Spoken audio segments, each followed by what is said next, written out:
Hi everyone, we're Jake and Georgia and we're here to give you the news recap for this week for the Catholic Voice.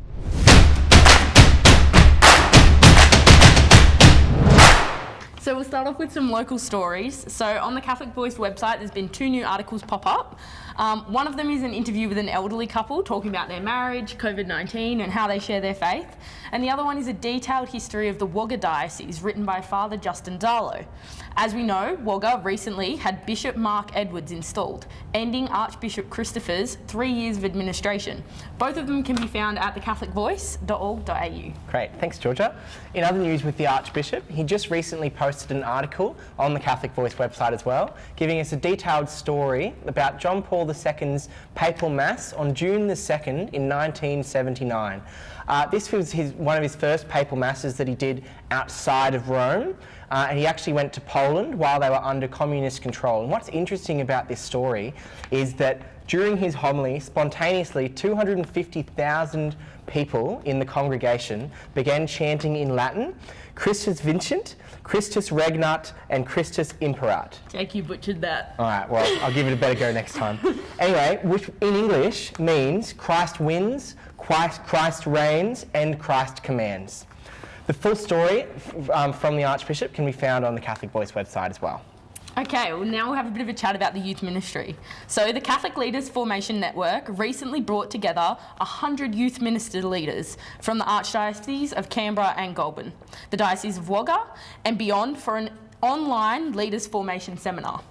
The afternoon included testimonies from individuals and provided a professional learning opportunity with practical ministry strategies. It's good to see our leaders are still getting the formation they need. It is really good, and I know I've had a really good experience with CSYMA myself and the model that they have, so it does bring a lot of people to God. In wider news around Australia, the Australian Catholic Bishop Conference actually released an article lately about choirs in today's climate. If you are part of one, you should go check out that article that's on the Catholic Voice website.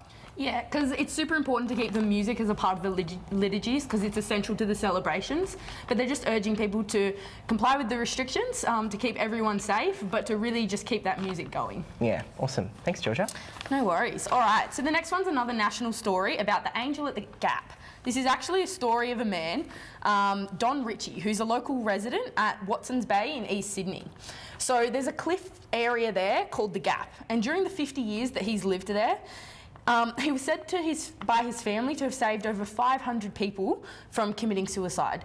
The official counts are somewhat smaller, around 160. The detailed article and quotes from people that were actually there and real accounts and witnesses and people that he helped are on the Catholic Voice website. And finally, in wider international news, the Australian Christian community has expressed their deep regret at the conversion of Hagia Sophia into a mosque. The monument was initially built over almost 2,000 years ago and stood for 1,000 years as the Catholic cathedral.